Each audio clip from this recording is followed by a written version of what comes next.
اعوذ باللہ من الشیطان الرجیم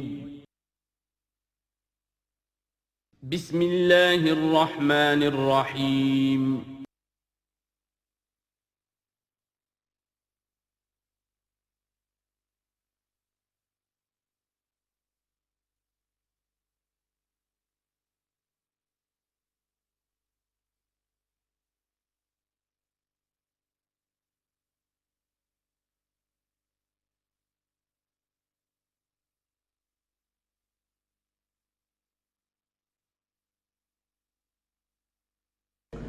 نحمده ونصلي على رسوله الكريم اما بعد فاعوذ بالله من الشیطان الرجیم بسم اللہ الرحمن الرحیم لیس البر ان تولوا وجوہکم قبل المشرق والمغرب۔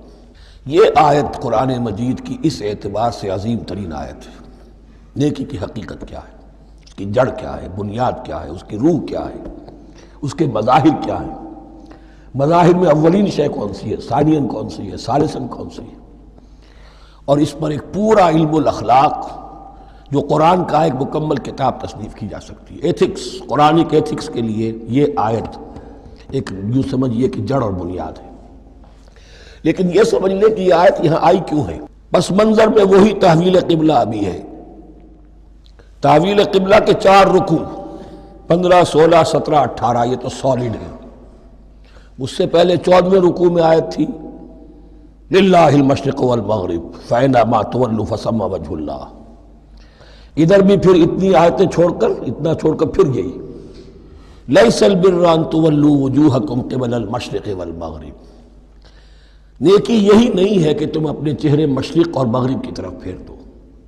یہ نہیں کہا یہ نیکی نہیں ہے، نیکی یہی نہیں ہے، یہ بھی نیکی ہے۔ جو ظاہر ہوگا نیکی کا وہ بھی نیکی ہے، لیکن اصل شے اس کا باطن ہے۔ باطن صحیح ہے، نیک ہے، تو حقیقت میں نیکی نیک ہے، ورنہ نہیں۔ وَلَٰكِنَّ الْبِرَّ، بلکہ نیکی تو اس کی ہے۔ اب یہاں سے شروع ہوا جو نیکی کی جڑ ہے، بنیاد ہے۔ مَنْ آمَنَ بِاللَّهِ وَالْيَوْمِ الْآخِرِ وَالْمَلَائِكَةِ وَالْكِتَابِ وَالنَّبِيِّينَ۔ سب سے پہلے ایمان، تاکہ تصحیح نیت ہو جائے۔ یہ جو ایمان لائے اللہ پر، یعنی جو نیکی کر رہا ہے صرف اللہ سے اجر کا طالب ہے۔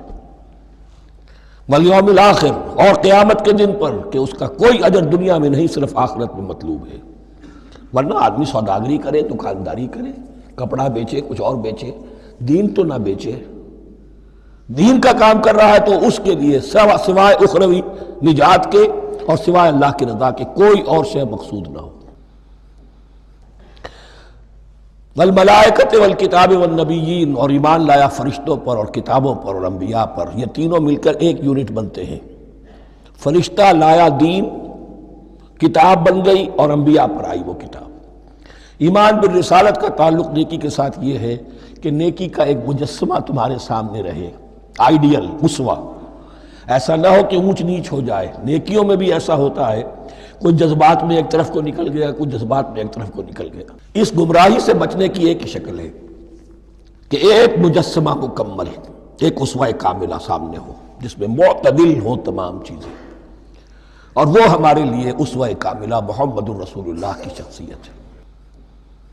نیکی کے ظاہر کے لیے ہم انہیں معیار سمجھیں گے، جو شے جتنی ان کی سیرت میں ہے اس سے زیادہ نہ ہو، اس سے کم نہ ہو۔ کوشش یہ ہو، آئیڈیل یہ ہو کہ بالکل انسان حضور صلی اللہ علیہ وسلم کے اسوہ کاملہ کی پیروی کرے۔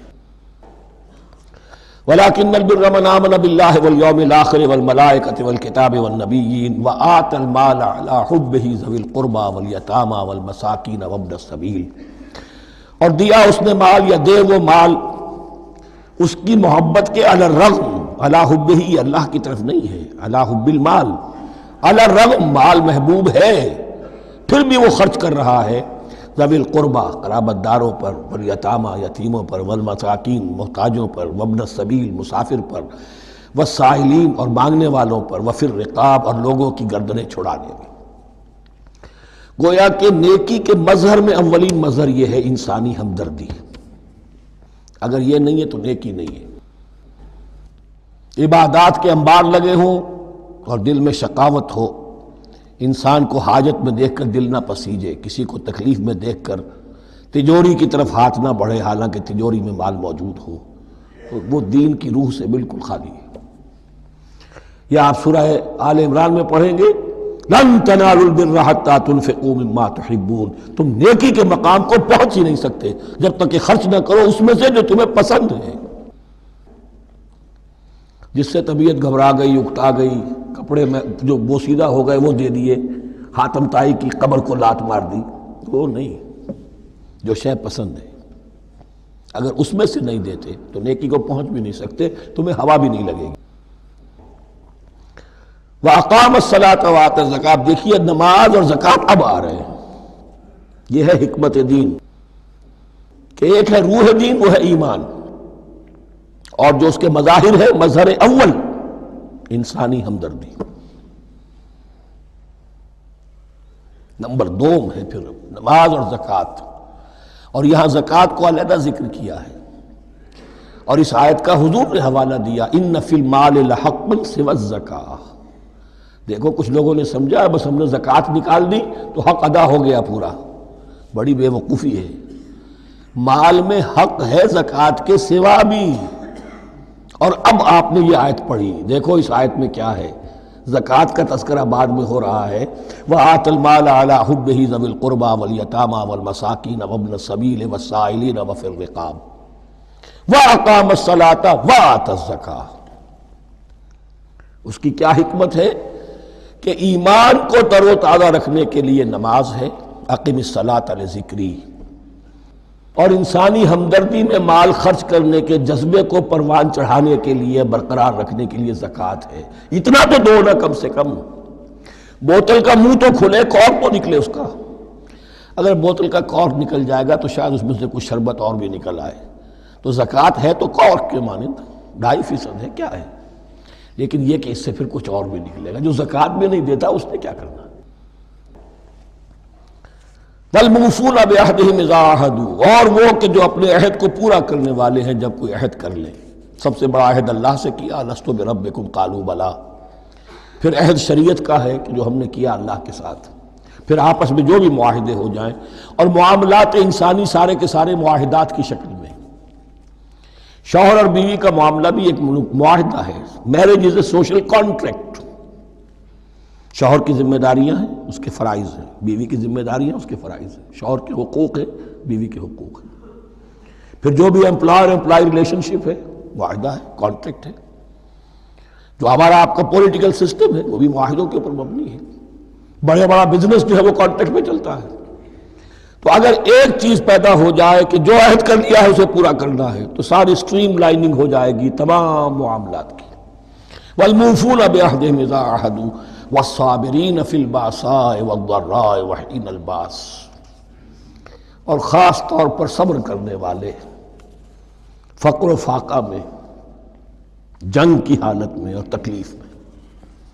یعنی ایک نیکی ہے بدھ مت کے بھکشوؤں کی نیکی، ایک نیکی یہ ہے، یہ نیکی باطل کو چیلنج کرتی ہے، یہ نیکی خانقاہوں تک محدود نہیں ہوتی، یہ نیکی صرف انفرادی سطح تک محدود نہیں رہتی۔ جو نیکی اللہ چاہتا ہے وہ یہ ہے کہ اب باطل کا سر کچلنے کے لیے میدان میں آؤ، اور جب باطل کا سر کچلنے کے لیے میدان میں آؤ گے تو خود بھی تکلیفیں اٹھانی پڑیں گی۔ صحابہ کرام کو بھی جانیں دینی پڑی ہیں، سینکڑوں صحابہ نے جام شہادت نوش کیا۔ تو آخری چوٹی کیا ہے، گویا کہ سمم بونم جس کو کہتے ہیں ایتھکس کے اندر، کہ اس نظریہ اخلاق میں سب سے اونچی منزل کون سی ہے، وہ سمم بونم جو ہے اسلام کا، وَالصَّابِرِينَ فِي الْبَأْسَاءِ وَالضَّرَّاءِ وَحِينَ الْبَأْسِ وَلَا تَقُولُوا لِمَنْ يُقْتَلُ فِي سَبِيلِ اللَّهِ أَمْوَاتٌ بَلْ أَحْيَاءٌ وَلَكِنْ لَا تَشْعُرُونَ۔ وہ آیت یاد کر لیجیے، اولئک الذین صدقوا، یہ ہیں لوگ جو سچے ہیں۔ دعوت و نیکوکاری کا بہت شوق ہے، یہ ہیں وہ لوگ کہ جو سچے ہیں۔ وَأُولَٰئِكَ هُمُ الْمُتَّقُونَ، اور یہی حقیقت میں متقی ہیں۔ تمہارے ذہنوں میں کوئی اور نقشے بیٹھے ہوئے ہیں، کوئی لباس ہے، وضاقتہ ہے، بس یہ بڑا متقی آدمی ہے۔ تقویٰ اس کا نام ہے، یعنی یہ پوری انسانی شخصیت کا ایک ہیولہ ہے، ایک پوری انسانیت کا ایک فرد کا نقشہ کھینچ دیا گیا کیریکٹر کا، اس کے اندر روح ایمان اور خارج میں اس ترتیب کے ساتھ دین کی یہ تقاضے اور نیکی کے یہ مظاہر موجود ہیں۔ اللہم ربنا اجعلنا منہم، اللہم ربنا اجعلنا منہم۔ اب اس کے بعد کچھ وہی جو معاملات انسانی ہیں اس پر اب بحث، جیسا کہ میں نے کہا تھا کہ ایک لڑی ہے شریعت کی، معاملات کی۔ یہ تو بڑے بڑے پھول جو تھے، آیت الآیات اور آیت البر۔ یا ایھا الذین آمنوا کتب علیکم القصاص فی القتلی، اہل ایمان تم پر لازم کر دیا گیا ہے مقتولوں کا بدلہ لینا۔ قتلہ قتیل کی جمع بھی ہے، اور مقتول سے یہ مصدر بھی ہو سکتا ہے کہ تمہارے لیے یعنی اس معاملے میں سہل انگاری صحیح نہیں ہے۔ انسانی تمدن کی جڑ کٹتی ہے جب کسی معاشرے کے اندر انسان کا خون بہانا عام ہو جائے، تمدن جس کی جڑ کٹ جائے گی، تو قصاص تم پر واجب ہے۔ یا ایھا الذین آمنوا کتب علیکم القصاص فی القتلی الحر بالحر والعبد بالعبد والانثى بالانثى۔ ایک آزاد کی جگہ آزاد ہی قتل کیا جائے گا۔ آزاد میں قتل کیا ہے تو ظاہر بات ہے وہ آزاد ہی اس کی جگہ قتل ہوگا۔ یہ نہیں وہ کہے میرا غلام لے جاؤ، میرے 2 غلام لے لو، نہیں۔ والعبد بالعبد، اور عبد کی جگہ عبد ہی ہوگا، جس نے قتل کیا وہی قتل کیا جائے گا۔ والانثى بالانثى، اور اگر قتل کرنے والی عورت ہے تو وہ عورت ہی قتل ہوگی۔ اس میں چونکہ وہاں بہت سے رواج مختلف تھے، بہت سے معیار بھی مختلف تھے۔ اگر اوسی خزرجی کو قتل کر دے تو 1/3 خون بہا، 3 گنا خون بہا، اور خزرجی اوسی کو قتل کرے تو 1/3 خون بہا، یہ ان کا قانون تھا۔ اسی طرح یہ کہ آزاد میں اور غلام میں فرق تھا، لیکن ہماری شریعت میں اگرچہ یہ طویل بڑا مضمون ہے اور اس میں کافی فقہا کے اقوال ہیں مختلف، لیکن امام ابو حنیفہ رحمۃ اللہ علیہ کا قول یہی ہے کہ تمام مسلمان آپس میں کفو ہیں، برابر ہیں، لہذا یہاں کوئی فرق نہیں کیا جائے گا قتل کے مقدمات میں۔ فمن عفی لہ من اخیہ شیء فاتباع بالمعروف واداء الیہ باحسان، پھر جس کو معاف کر دیا جائے کوئی شے اس کے بھائی کی جانب سے، یعنی جو مقتول ہے اس کے ورثاء اگر کہتے ہیں صاحب ہم اس کی جان بخشنے کو تیار ہیں، چاہے وہ خون بہا لے لیں یا ویسے ہی معاف کر دیں، تو جو بھی کچھ خون بہا طے ہوا ہو اداء الیہ باحسان فاتباع بالمعروف، تو اس کی پیروی کی جائے معروف طریقے پر اور ادائی کی جائے خوبصورتی کے ساتھ۔ ذالک تخفیف من ربکم ورحمہ، یہ تمہارے رب کی طرف سے تخفیف ہے، آسانی کی ہے اور رحمت ہے، اور اس کی رحمت ہونا بہت واضح ہے۔ اگر یہ شکل نہ ہو تو پھر قتل در قتل کا سلسلہ جو ہے وہ جاری رہتا ہے، لیکن اگر یہ ہو گیا کہ قاتل کو لا کے سامنے کھڑا کر دیا، لو بھائی اب تمہارے ہاتھ میں اس کی جان ہے، چاہو تو یہ قتل کر دیا جائے گا، چاہو احسان کرنا چاہو بخشنا چاہو ویسے ہی بخش دو، چاہو تو خون بہا لے لو۔ اس سے کیا ہوگا کہ وہ دشمنیوں کا جو دائرہ ہے وہ پھر سمٹ جاتا ہے، بڑھتا نہیں۔ اس میں بڑی رحمت ہے اللہ کی طرف سے۔ قانون جو ہے اسلام میں قتل کا، اس میں مدعی ریاست نہیں ہوتی۔ آج کل ہمارے ہاں غلطی یہ ہے، مدعی ریاست بن جاتی ہے۔ یہ مدعی ہوتا ہے یہاں پر جو بھی مقتول کے ورثاء ہیں، اور کسی کو صدر کو کیا صدر کے باپ کو بھی اختیار نہیں ہے کہ کسی قاتل کو معاف کر دے۔ قاتل کو معاف کرنے کا جو اختیار ہے وہ صرف مقتول کے ورثاء کو ہے، کوئی صدر نہیں کر سکتا۔ ہمارے دستور میں ہے، پوری شرع پوری شک موجود ہے۔ فمن اعتدی بعد ذلک فلہ عذاب علیم، اور جو اس کے بعد بھی حد سے تجاوز کرے گا تو اس کے لیے دردناک اور بہت بڑا عذاب ہوگا۔ وَلَكُمْ فِي الْقِصَاصِ حَيَاةٌ يَا أُولِي الْأَلْبَابِ لَعَلَّكُمْ تَتَّقُونَ، اور اے ہوش مندو قصاص میں زندگی ہے تمہارے لیے۔ ایک روحانی تصور ہے معاف کر دینا اچھا ہے، اسلام بھی کہتا ہے ان تعفوا وتصفحوا وتغفروا فإن اللہ غفور رحیم، لیکن قتل کے مقدمات میں سہل انگاری جو ہے وہ اچھی نہیں ہے، پیروی شدت کے ساتھ ہونی چاہیے تاکہ اس سے آگے قتل کا سلسلہ بند ہو۔ وَلَكُمْ فِي الْقِصَاصِ حَيَاةٌ يَا أُولِي الْأَلْبَابِ لَعَلَّكُمْ تَتَّقُونَ، تاکہ تم بچ سکیں۔ اب کتب علیکم دوبارہ آ گیا۔ یہ کتبہ کے لفظ کو سمجھ لیجئے، جہاں بھی کوئی شے فرض کی جائے گی لازم کی جائے گی وہ کتبہ ہے۔ اسی لیے شریعت کے لیے قرآن مجید میں جو لفظ ہے الکتاب، الکتاب اس معنی میں کہ اس میں شریعت خداوندی پوری کی پوری موجود ہے۔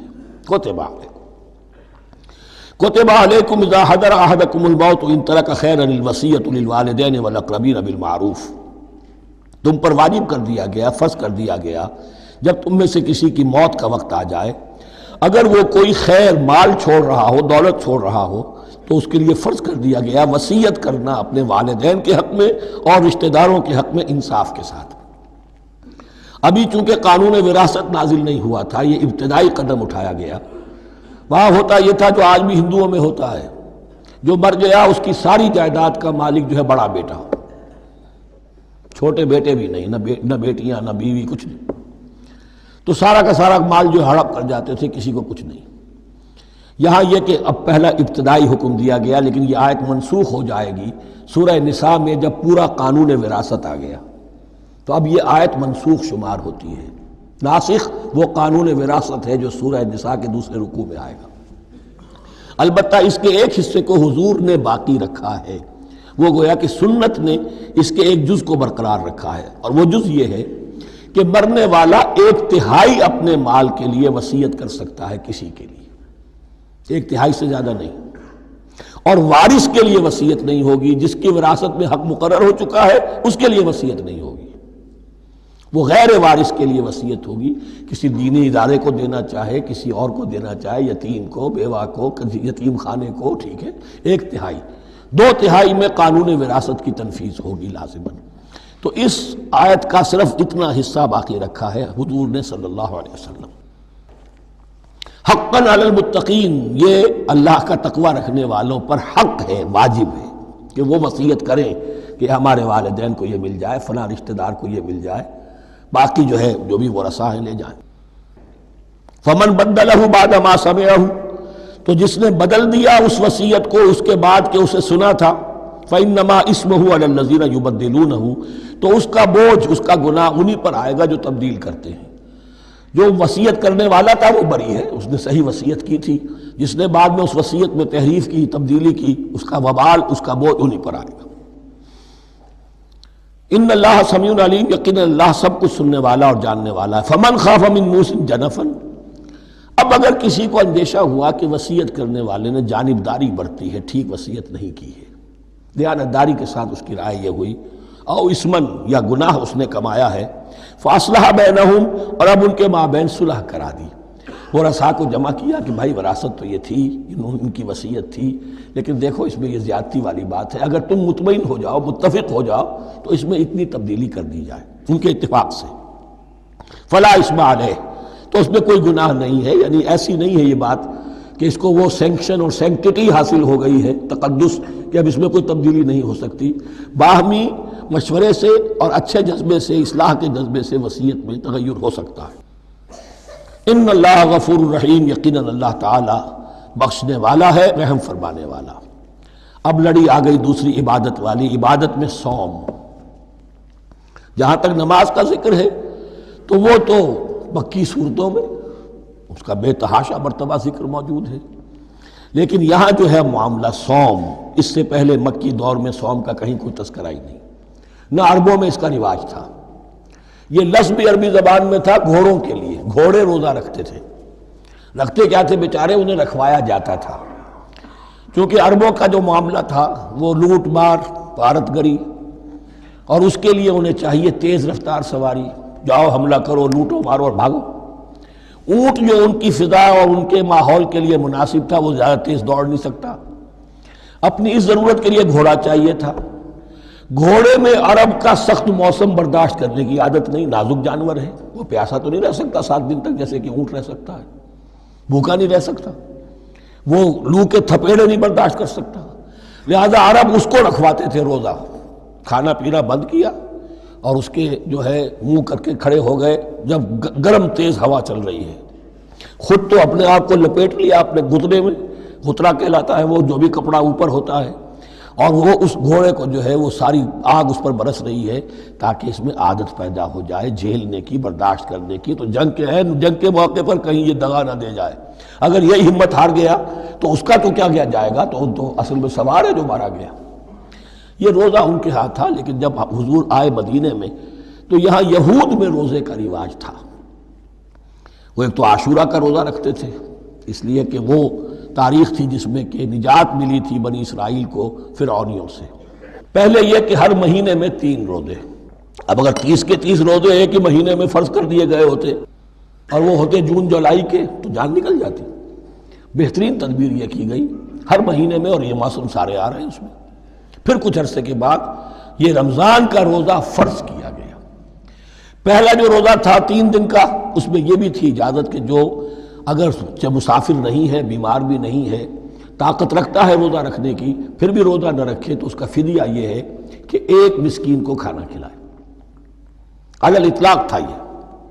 جب رمضان کے روزے کی فرضیت ہو گئی تو اب یہ فدیہ نہیں ہے، البتہ حضور نے اس کو باقی رکھا ایسے شخص کے لیے جو بہت بوڑھا ہے، یا کوئی خاتون بہت بوڑھی ہے برداشت نہیں کر سکتی، یا کوئی بیمار ہے، کسی سخت ایسی بیماری میں ہے کہ روزہ اس کے لیے جان کے لیے ہلاکت کا اندیشہ ہو سکتا ہے، اس کے لیے فدیہ برقرار رکھا۔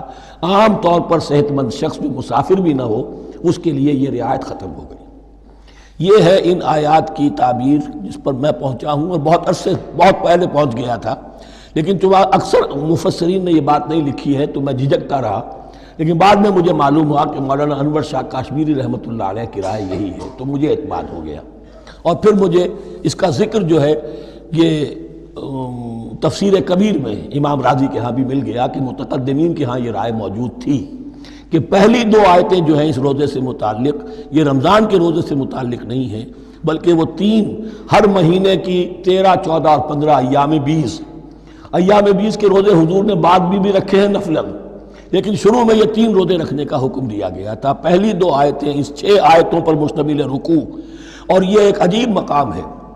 قرآن مجید کے احکام بہت دفعہ ہے، نماز کے احکام قرآن میں بہت دفعہ ہیں، کہیں وضو کا ہے، کہیں تیمم کا ہے، کہیں اور نماز خوف کا ہے، مختلف جگہوں پر، لیکن صوم کی عبادت پر یہ 6 آیات کامل ہیں، مکمل ہیں۔ اس کی حکمت، اس کی غرض و غایت، اس کے احکام سب کے سب اس میں آ گئے۔ اب پہلی 2 آیتیں کون سی ہیں؟ یا ایھا الذین آمنوا کتب علیکم الصیام کما کتب علی الذین من قبلکم لعلکم تتقون، اے ایمان والو تم پر بھی فرض کیا گیا روزہ رکھنا جیسے کہ فرض کیا گیا تھا تم سے پہلوں پر، تاکہ تمہارے اندر تقوی پیدا ہو جائے۔ وہ جنگ کے لیے کرواتے تھے گھوڑوں کو تیار، تمہیں تقوی کے لیے اپنے آپ کو تیار کرنا ہے، بھوک کو قابو میں رکھ سکو، شہوت کو قابو میں رکھ سکو، پیاس کو برداشت کر سکو۔ اللہ کی راہ میں جنگ کے لیے تمہیں نکلنا ہوگا، اس میں بھوک بھی آئے گی، پیاس بھی آئے گی، اپنے آپ کو تیار کرو جہاد کے لیے۔ اور یہ بات واضح ہو جائے گی، اگلے رکوع سے قتال کی بحث شروع ہو جائے گی۔ روزے کی یہ گفتگو ہو رہی ہے تمہیداً قتال کے لیے، جیسے گھوڑوں کو تیار کیا جاتا تھا، صوم رکھوایا جاتا تھا قتال کے لیے۔ ایام معدودات، گنتی کے چند دن ہیں، یہ گویا کہ ثبوت ہے اس کا کہ یہ 2-3 دن سے زیادہ، معدود جو ہے وہ عربی زبان میں 9 سے زیادہ نہیں ہو سکتا۔ معدودہ جب آئے گا، ایام معدودات، یہ جمع جو ہے جمع قلت کہلاتی ہے۔ معدودات، معدودہ بڑی سے بڑی رقم ہو سکتی ہے، لیکن معدودات جمع قلت ہے۔ گنتی کے چند روز ہیں۔ فمن کان منکم مریضا، ان میں بھی یہ رعایت ہے کہ جو تم میں سے بیمار ہو، او علی سفر، یا سفر پر ہو، فعدۃ من ایام اخر، تو وہ تعداد پوری کر لے دوسرے دنوں میں۔ وعلی الذین یطیقونہ، اور جو اس کی طاقت رکھتے ہوں، فدیۃ طعام مسکین، وہ فدیہ دیں 1 مسکین کا کھانا کھلانا۔ ان آیات کی تفسیر میں جیسا کہ میں نے عرض کیا مفسرین کے بہت سے اقوال ہیں، اب میں اس کی بحث میں نہیں جا سکتا، جو میں نے اپنے مطالعے کے بعد رائے قائم کی ہے میں صرف وہی بیان کر رہا ہوں کہ اس وقت، اور یہ امام راضی کے الفاظ ہیں کہ یہ فرضیت علی التعیین نہیں تھی بلکہ علی التخییر تھی۔ فرض تو ہے روزہ، لیکن اس کا بدل بھی دیا جا رہا ہے، اگر تم نہیں رکھنا چاہتے تو تم 1 مسکین کو کھانا کھلا دو۔ تو گویا کہ تدریجاً انہیں لانا تھا، چونکہ اس بات کے وہ پہلے سے عادی نہیں تھے۔ فمن تطوع خیرا فهو خیر اللہ، اور جو اپنی جی سے، اپنی مرضی سے خیر کرنا چاہے تو اس کے لیے خیر ہے، روزہ بھی رکھے اور مسکین کو کھانا بھی کھلائے، دونوں کام کرے، تو اس میں کوئی رکاوٹ تو نہیں، اس کے لیے بہتر ہوگا۔ وَأَن تَصُومُوا، اور دیکھو اگر روزہ رکھو، خیر لکم ان کنتم تعلمون، یہ تمہارے لیے بہتر ہے اگر تم جانو۔ اب یہاں بھی ایک طرح کی رعایت کا انداز ہے۔ اب آ رہی ہیں 2 آیتیں جو خاص رمضان کے روزے سے متعلق ہیں، حکمت اور غرض و غایت۔ پھر ایک آیت طویل آئے گی احکام، اور پھر ایک آیت آئے گی لٹمس ٹیسٹ۔ یہ 6 آیتیں۔ شہر رمضان الذی انزل فیہ القرآن، رمضان کا مہینہ وہ ہے جس میں قرآن نازل کیا گیا۔ ھدی للناس وبینات من الھدی والفرقان، لوگوں کے لیے ہدایت اور ہدایت کی بھی روشن بینات باتیں، والفرقان اور حق و باطل میں فرق کر دینے والی چیز۔ فمن شہد منکم الشہر، تو جو کوئی بھی پائے اس مہینے کو، یا جو شخص بھی مقیم ہو اس مہینے میں، مسافر نہ ہو، فلیصم، اس پر لازم ہے کہ روزہ رکھے۔ اب وہ وجوب علی التخییر ختم ہو گیا، اب وجوب علی التعیین، اب یہ لازم ہے، یہ رکھنا ہے۔ ایک رعایت باقی رکھی، ومن کان مریضا او علی سفر فعدۃ من ایام اخر، جو بیمار ہے یا یہ کہ سفر پر ہے وہ تعداد پوری کر لے دوسرے دنوں میں۔ یرید اللہ بکم الیسر ولا یرید بکم العسر، اللہ تمہارے ساتھ آسانی چاہتا ہے، سختی نہیں چاہتا۔ یہ لوگ اپنے اوپر سختیاں جھیلتے ہیں، شدید جو ہے سفر کے اندر بھی روزہ رکھے ہوئے، حالانکہ یہاں اجازت دی ہوئی ہے۔ یہ بلکہ حضور نے ایک مرتبہ ایک سفر میں کافی سرزنش کی، کچھ ایک جہاد اور قتال پہ نکلے تھے، لیکن کچھ لوگوں نے اس سفر میں بھی روزہ رکھ لیا۔ نتیجہ یہ ہوا کہ سفر کے بعد جہاں منزل میں اب جا کر خیمے لگانے تھے وہ نڈھال ہو کر گر گئے، جن لوگوں کا روزہ نہیں تھا انہوں نے پھر وہ خیمے لگائے، منزل کا کام کیا۔ تو حضور نے فرمایا کہ لیس من البر الصیام فی السفر، روزے رمضان اس میں سفر میں روزہ رکھنا کوئی نیکی کا کام نہیں ہے۔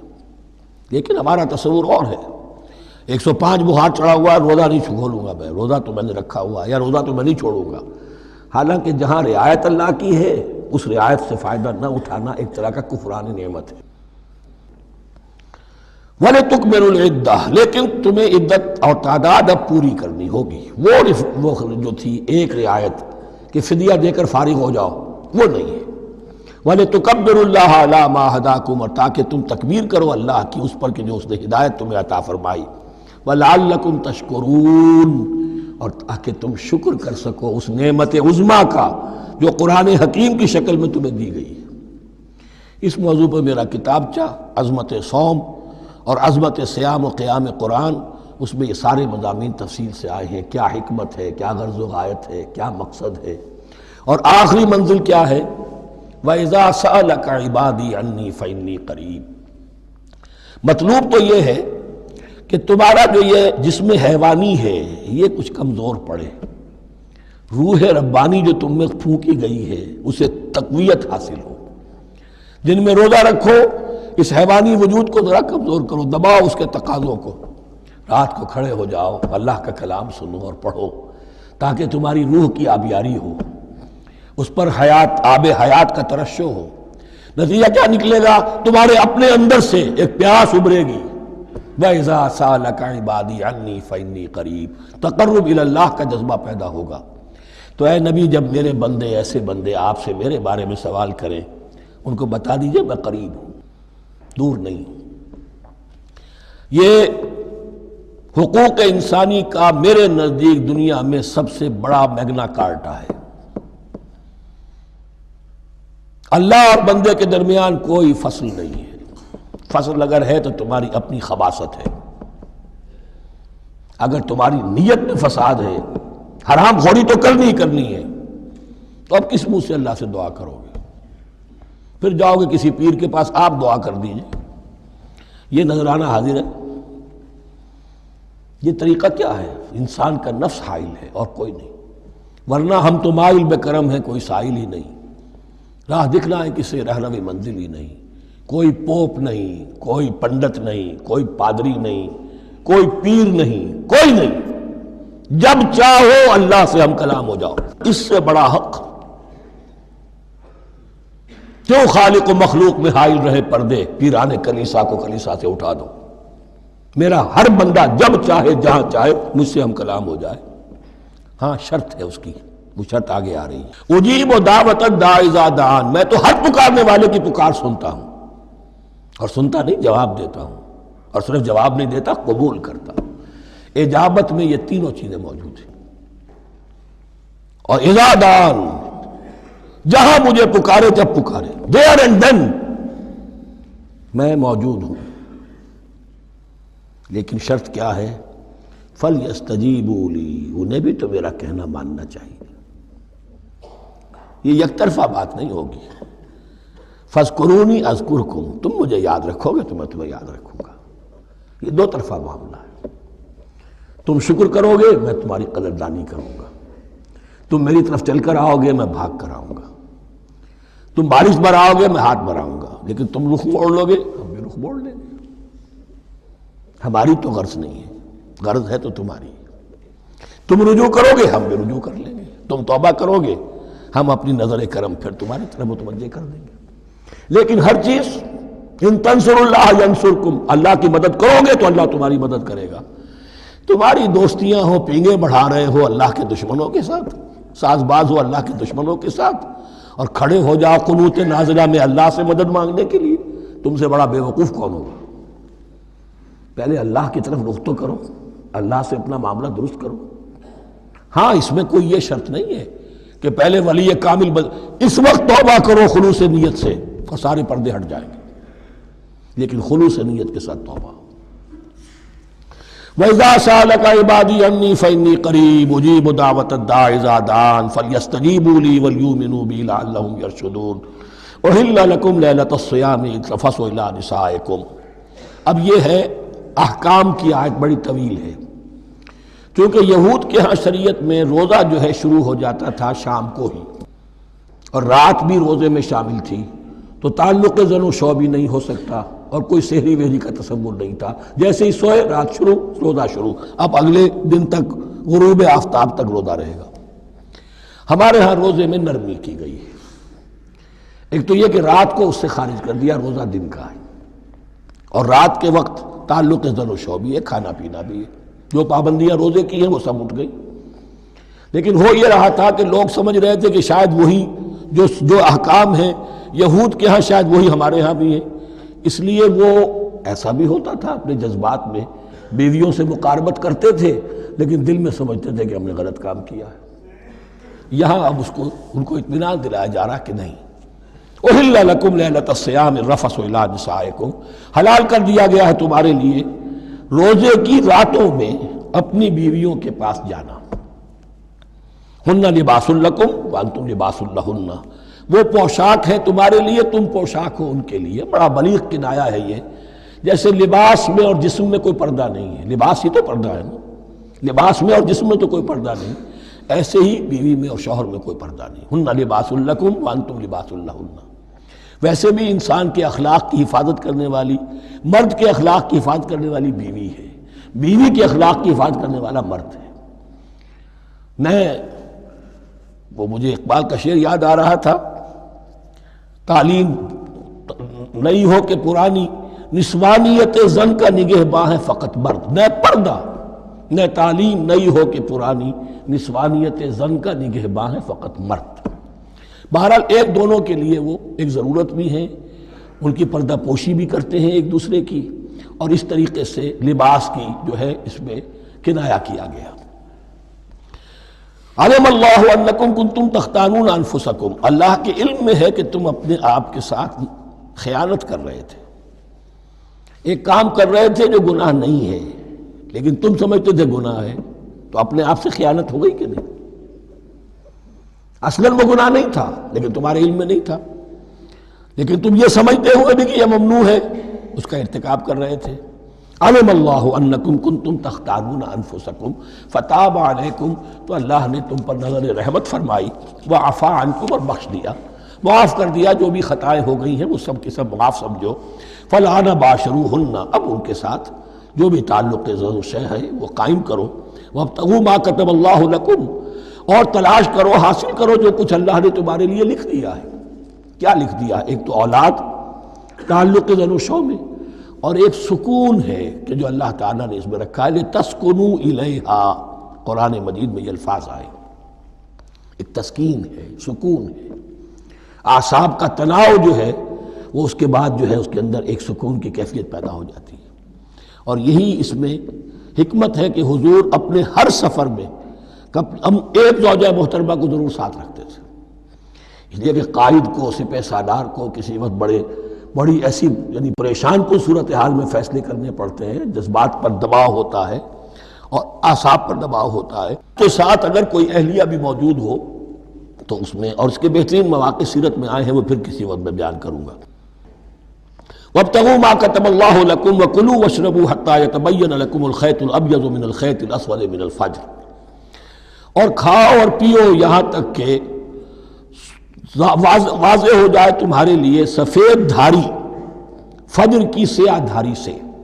یعنی یہ پاؤ پھٹنے کے لیے استعارہ ہے کہ جب سفیدہ نمایاں ہوتا ہے ایک لکیر کی طرح، پاؤ پھٹ گئی، اس وقت تک کھانے پینے کی چھوٹ ہے، سحری جو ہے آپ کر سکتے ہیں، بلکہ کلو واشربو، کھاؤ اور پیو۔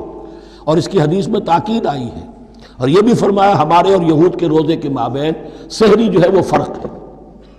تسحروا فإن فی السحور برکہ، سحری ضرور کیا کرو اس لیے کہ سحری میں برکت ہے۔ ثم اتموا الصیام الی اللیل، پھر رات تک روزے کو پورا کرو۔ اب رات تک میں اکثر فقہا کے نزدیک غروب آفتاب مراد ہے، اہل تشیع اس سے ذرا آگے جاتے ہیں کہ رات کا لفظ آیا ہے تو ذرا اور غروب آفتاب پر چند منٹ گزر جائے، لیکن ہمارے اہل سنت کے ہاں غروب آفتاب جو ہے وہی گویا کہ یہ اس کی غایت ہے۔ وَلَا تُبَاشِرُوهُنَّ وَأَنْتُمْ عَاكِفُونَ فِي الْمَسَاجِدِ، لیکن یہ رعایت جو تمہیں دی جا رہی ہے اس میں ایک استثناء ہے، جب تم معتکف ہو مسجدوں میں تو پھر اپنی بیویوں سے کوئی تعلق قائم نہ کرو۔ وَلَا تُبَاشِرُوهُنَّ، مت ان سے مباشرت کرو، وَأَنْتُمْ عَاكِفُونَ فِي الْمَسَاجِدِ، جبکہ تم مسجدوں میں اعتکاف میں ہو، آخری عشرے میں جو اعتکاف ہوتا ہے۔ تِلْكَ حُدُودُ اللَّهِ فَلَا تَقْرَبُوهَا، یہ اللہ کی حدود ہے، ان کے قریب مت جاؤ۔ بعض جگہ پر آتا ہے فلا تعتدوها، ان حدود کو عبور نہ کرو، ان سے تجاوز نہ کرو۔ تو حرام تو یہی شے ہوگی کہ حدود سے تجاوز کیا جائے، لیکن احتیاط اس میں ہے to keep at a safe distance, ذرا دور رہو۔ آخری حد تک چلے جاؤ گے تو اندیشہ ہے کہ کہیں اس حد کو کراس نہ کر جاؤ۔ فلا تقربوها، اللہ کے حدود سے ذرا ایک سیف ڈسٹینس کے اوپر رہنا ضروری ہے۔ کذالک یبین اللہ آیاتہ للناس، اسی طرح اللہ تعالیٰ واضح کرتا ہے اپنی نشانیاں لوگوں کے لیے، لعلہم یتقون، تاکہ وہ تقوی کی روش اختیار کر سکیں، بچ سکیں۔ اب وہ لٹمس ٹیسٹ والی آیت آ گئی، تقوی کا ٹیسٹ کیا ہے؟ روزہ اس لیے فرض کیا کہ تقوی پیدا ہو جائے، یہ سارے احکام تمہیں دیے جا رہے ہیں تاکہ تمہیں تقوی پیدا ہو جائے۔ ٹیسٹ کیا ہے؟ تقوی کا لٹمس ٹیسٹ عقل حلال، یہ نہیں ہے کوئی نیکی نہیں۔ وَلَا تَأْكُلُوا أَمْوَالَكُمْ بَيْنَكُمْ بِالْبَاطِلِ، اپنے مال آپس میں باطل طریقوں سے ہڑپ نہ کرو۔ وَتُدْلُوا بِهَا إِلَى الْحُكَّامِ، اور اپنے مال کو ذریعہ نہ بناؤ حکام تک پہنچنے کا۔ لِتَأْكُلُوا فَرِيقًا مِنْ أَمْوَالِ النَّاسِ بِالْإِثْمِ، تاکہ تم لوگوں کے مال کو ہڑپ کر سکو گناہ کے ساتھ، وَأَنْتُمْ تَعْلَمُونَ، اور تم اس کو جانتے بوجھتے کر رہے ہو۔ جو شخص اس معیار سے تو اس سے باز آ گیا وہ ہے متقی۔ یہ لسٹمس ٹیسٹ ہے، ورنہ نمازوں کی تعداد، روزوں کی تعداد اور حرام کھانا تو تقوی نہیں۔ یہ میں حیران ہوتا ہوں کہ اب اس پر کبھی غور نہیں کیا ہے لوگوں نے کہ یہ آیت کہاں سے آ گئی درمیان میں۔ روزے کے احکام اور اس کے بعد قتال کے احکام بھی شروع ہوں گے، حج کے احکام شروع ہوں گے، یہ بیچ میں آیت۔ واقعہ یہ ہے کہ جیسے روزے کی حکمت کا نقطہ عروج کیا ہے، وَإِذَا سَأَلَكَ عِبَادِي عَنِّي فَإِنِّي قَرِيبٌ، روح انسانی میں ایک طلب پیدا ہو جائے تقرب اللہ کی۔ اسی طرح احکام صوم میں جو کلائمیکس ہے وہ یہ ہے، وَلَا تَأْكُلُوا أَمْوَالَكُمْ بَيْنَكُمْ بِالْبَاطِلِ وَتُدْلُوا بِهَا إِلَى الْحُكَّامِ لِتَأْكُلُوا فَرِيقًا مِنْ أَمْوَالِ النَّاسِ بِالْإِثْمِ وَأَنْتُمْ تَعْلَمُونَ۔ يَسْأَلُونَكَ عَنِ الْأَهِلَّةِ، اے نبی آپ سے پوچھ رہے ہیں چاند کی گھٹتی بڑھتی صورتوں کے بارے میں۔ قُلْ هِيَ مَوَاقِيتُ لِلنَّاسِ وَالْحَجِّ، کہہ دیجئے یہ لوگوں کے لیے ایک اوقات کا تعین ہے، کیلنڈر ہے، اور حج کے لیے۔ اب دیکھو آپ کو معلوم ہے کہ یہ اللہ تعالیٰ نے ایک کیلنڈر لٹکا دیا ہے، معلوم ہو گیا یہ چاند پہلی تاریخ ہو گئی، کچھ دنوں کے بعد آپ نے دیکھا معلوم ہوتا ہے کہ اب ایک ہفتہ گزر گیا ہے، آدھا چاند ہو گیا ہے، 2 ہفتے ہو گئے، پورا چاند ہو گیا ہے، پھر نے گھٹنا شروع کیا۔ تو یہ گویا کہ لوگوں کے لیے اوقات کار کی تعین کے لیے، اور خاص طور پر سب سے اہم شے حج، اور یہ نوٹ کیجئے، صوم کے بعد حج اور حج کے ساتھ قتال۔ حج وہ عبادت ہے جو ایک خاص جگہ پر ہو سکتی ہے، نماز ہر جگہ ہو سکتی ہے، روزہ ہر جگہ ہو سکتا ہے، عبادت اور ہر جگہ ہو سکتی ہے، اور زکوٰۃ ہر جگہ دی جا سکتی، حج تو وہی ہوگا۔ اور وہ تھا اس وقت زیر تسلط مشرکین کے، اور مشرکین کے تسلط سے نکالنے کے لیے قتال لازم تھا۔ اس قتال کے لیے صبر پہلے پیدا ہونا ضروری ہے۔ جو گھوڑوں کو روزہ رکھواتے تھے پہلے خود روزہ رکھو، یہ ترتیب ہے، ربط ہے۔ صوم کے احکام فوراً حج اور قتال کے احکام۔ یسألونک عن الأہلة قل هی مواقیت للناس والحج وليس البر بأن تأتوا البیوت من ظہورها ولكن البر من اتقى۔ اور یہ کوئی نیکی نہیں ہے کہ تم گھروں میں ان کی پشت پر سے داخل ہو، بلکہ نیکی تو اس کی ہے جس میں تقوی ہے۔ یہ اصل میں ان کے ہاں ایک رواج تھا، کیونکہ حج تو ہو رہا تھا ایام جاہلیت میں بھی، اس کے مناسک کی بگڑی ہوئی شکلیں بھی موجود تھیں، کچھ ترمیمیں انہوں نے کر دی تھی، لیکن حج تو تھا ان کا۔ وہ یہ کرتے تھے جب گھر سے مکے سے نکل گئے احرام باندھ کر، اب اگر کسی ضرورت سے گھر واپس جانا پڑ گیا تو سمجھتے تھے کہ احرام باندھ کر نکل آئے ہیں، اب دروازے سے تو نہیں جا سکتے، گھسیں گے کہیں پیچھے سے کہیں اوپر سے پھاند کر دیوار آئیں گے، اور اسے سمجھتے تھے بڑا تقویٰ ہے یہ۔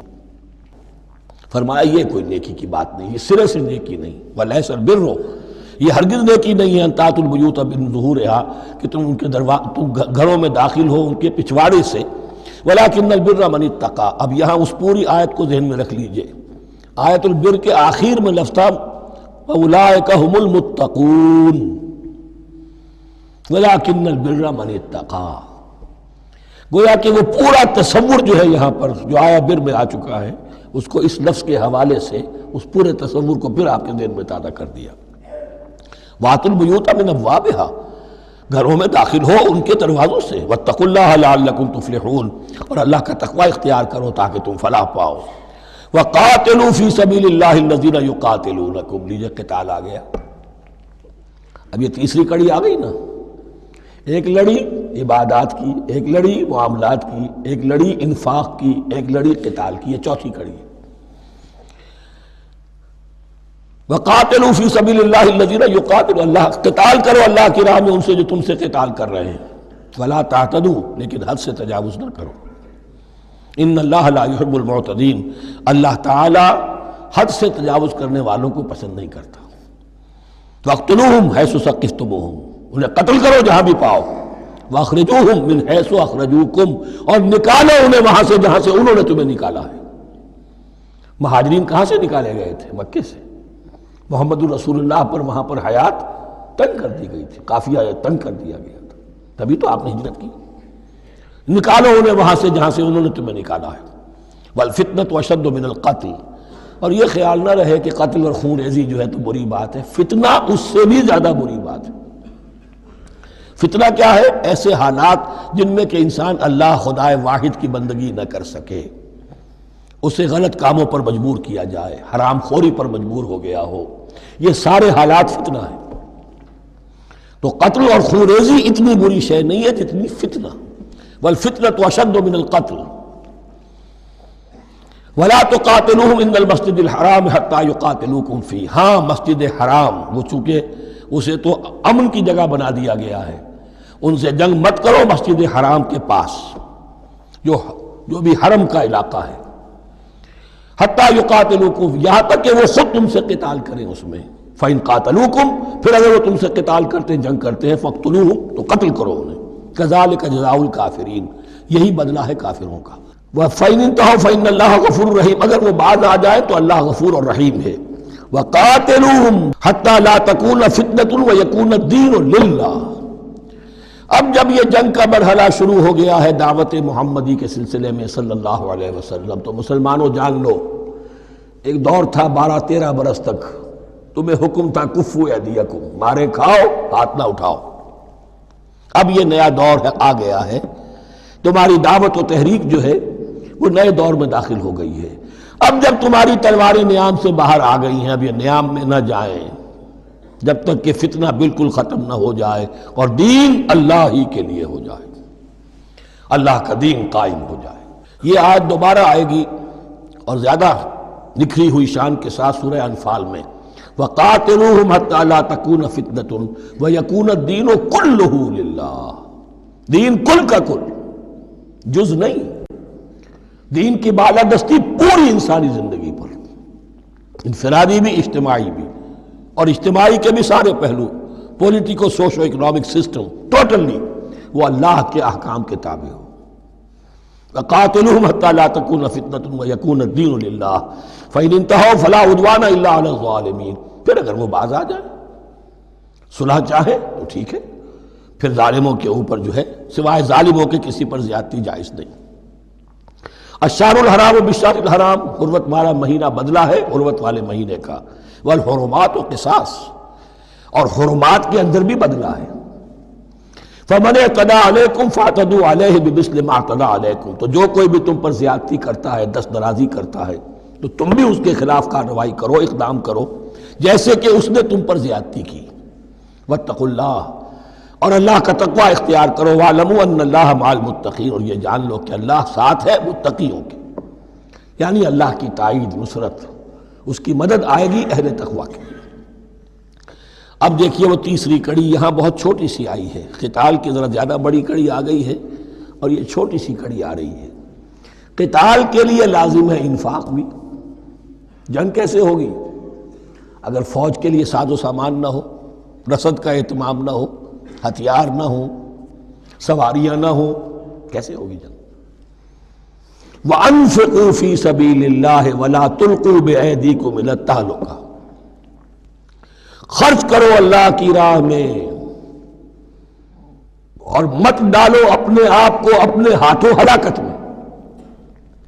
یعنی اللہ کا دین اس وقت اسے احتیاج ہے، وہ پیسہ چاہتا ہے، جیسے حضور نے تبوک کے موقع پر عام اپیل کی اور آپ اپنے مال کو لے کر بیٹھے ہوئے ہیں، تو گویا کہ آپ نے اپنے آپ کو ہلاکت میں خود ڈال دیا۔ یہ انفاق ہے، جہاد بالمال۔ وَأَنفِقُوا فِي سَبِيلِ اللَّهِ وَلَا تُلْقُوا بِأَيْدِيكُمْ إِلَى التَّهْلُكَةِ وَأَحْسِنُوا إِنَّ اللَّهَ يُحِبُّ الْمُحْسِنِينَ، اور احسان کی روش اختیار کرو، دین کے اندر بھی خوبصورتی پیدا کرو، دین میں بہتر سے بہتر مقام حاصل کرنے کی کوشش کرو۔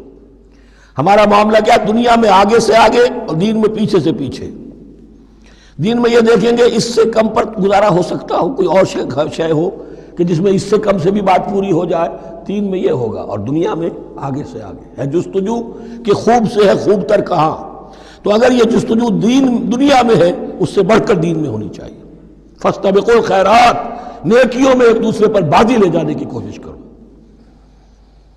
وَأَنفِقُوا فِي سَبِيلِ اللَّهِ وَلَا تُلْقُوا بِأَيْدِيكُمْ إِلَى التَّهْلُكَةِ وَأَحْسِنُوا، اور احسان کی روش اختیار کرو۔ ان اللہ یحب المحسنین، یقیناً اللہ تعالی محسنین کو، ان لوگوں کو کہ جو درجہ احسان پر فائز ہو جائیں، محبت کرتا ہے، انہیں پسند کرتا ہے۔ یہ حدیث جبرائیل اگر ذہن میں ہو تو 3 درجے ہیں، جیسے میں نے آج بتایا آپ کو، وَنَحْنُ لَهُ مُسْلِمُونَ وَنَحْنُ لَهُ عَابِدُونَ وَنَحْنُ لَهُ مُخْلِصُونَ۔ 3 درجے دوسرے ہیں، اسلام، ایمان، احسان۔ اخبرنی عن الاسلام، اخبرنی عن الایمان، اخبرنی عن الاحسان۔ احسان کیا ہے؟ ان تعبد اللہ کانک تراہ فإن لم تکن تراہ فإنہ یراک۔ یہ سارے کام جو دین کے لیے کیے جا رہے ہوں، عبادت ہے، جہاد ہے، قتال ہے، ایسی کیفیت میں، ایسے اخلاص کے ساتھ، گویا کہ تم اپنی آنکھوں سے اللہ کو دیکھ رہے ہو، اور اگر تم اللہ کو نہیں دیکھ رہے تو کم سے کم یہ کیفیت تو تمہاری ہو جائے کہ تمہیں مستحضر رہے کہ اللہ تمہیں دیکھ رہا ہے۔ یہ احسان ہے۔ وَأَحْسِنُوا، عام طور پر اس کا ترجمہ اس انداز میں نہیں کیا گیا، اس کو اچھی طرح سمجھ لیجئے، ویسے یہ مضمون کھل کر آئے گا سورہ مائدہ میں۔ ان اللہ یحب المحسنین، یقیناً اللہ تعالیٰ محسنین کو پسند کرتا ہے۔ وَأَتِمُّوا الْحَجَّ وَالْعُمْرَةَ لِلَّهِ، اور حج اور عمرہ مکمل کرو اللہ کے لیے۔ جو عمرے کے لیے احرام تو باندھ لیا جائے گا مدینے سے 7 میل باہر نکل کر ہی، حج مکمل تو ہوگا جب طواف بھی ہوگا، وقوف عرفہ بھی ہوگا، سارے اس کے جو بھی مناسک ادا کیے جائیں گے۔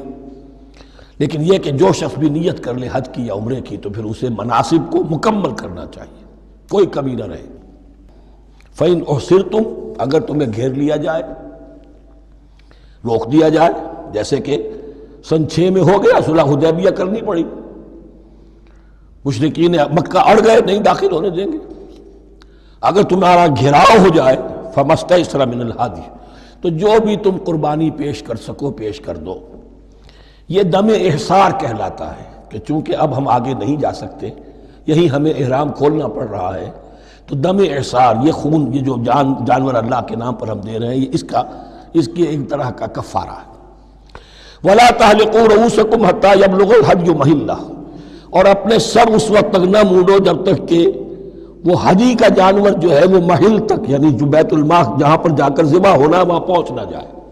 جانور تو آپ نے بھیج دیے اور وہ رکاوٹ نہیں ڈالیں گے، اس لیے کہ ان کا گوشت تو ان کو کھانے کو ملے گا، لہذا جانور، لیکن یہ اندازہ کر لو کہ اب اتنا وقت گزر گیا ہے کہ وہ ہدی قربانی کا جانور جو ہے وہ پہنچ گیا ہوگا، ہدیم بالغ الکعبہ، وہ وہاں پر اس کی اپنے مقام پر پہنچ گیا۔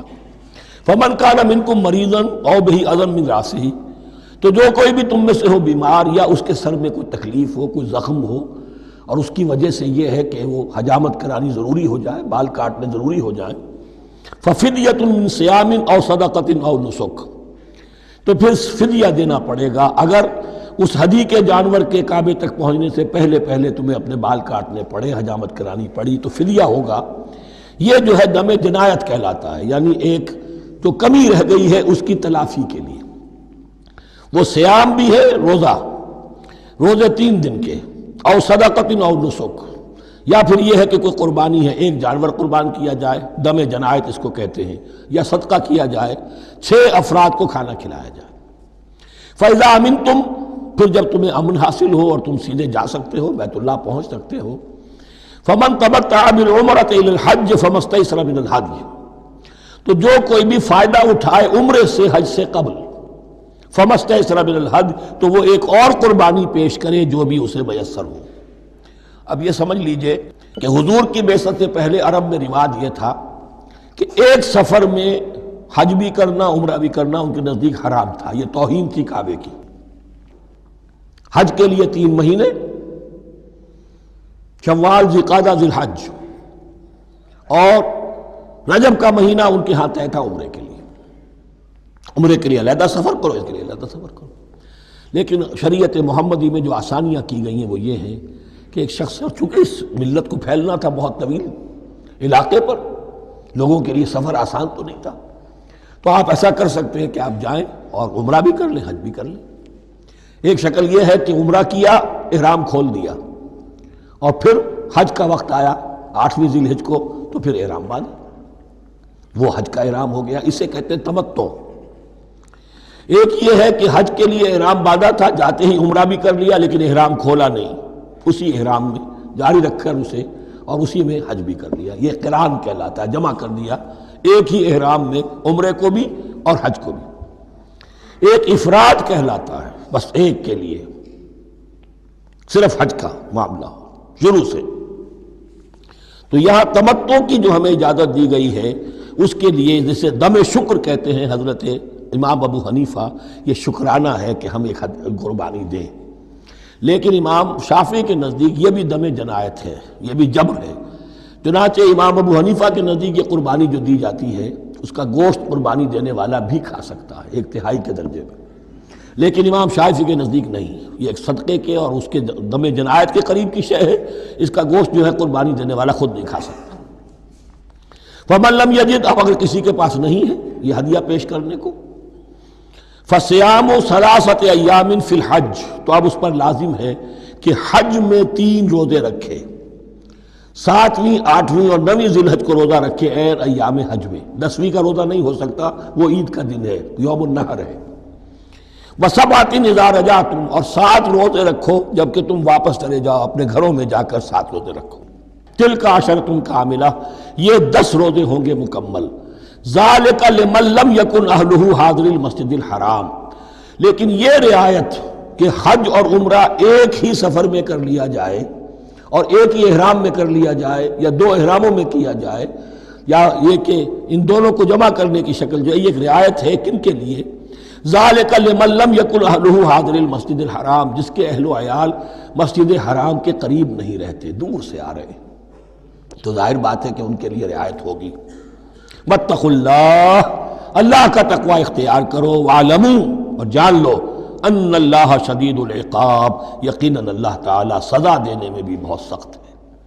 بارک اللہ لی ولکم فی القرآن العظیم ونفعنی وإیاکم بالآیات والذکر الحکیم۔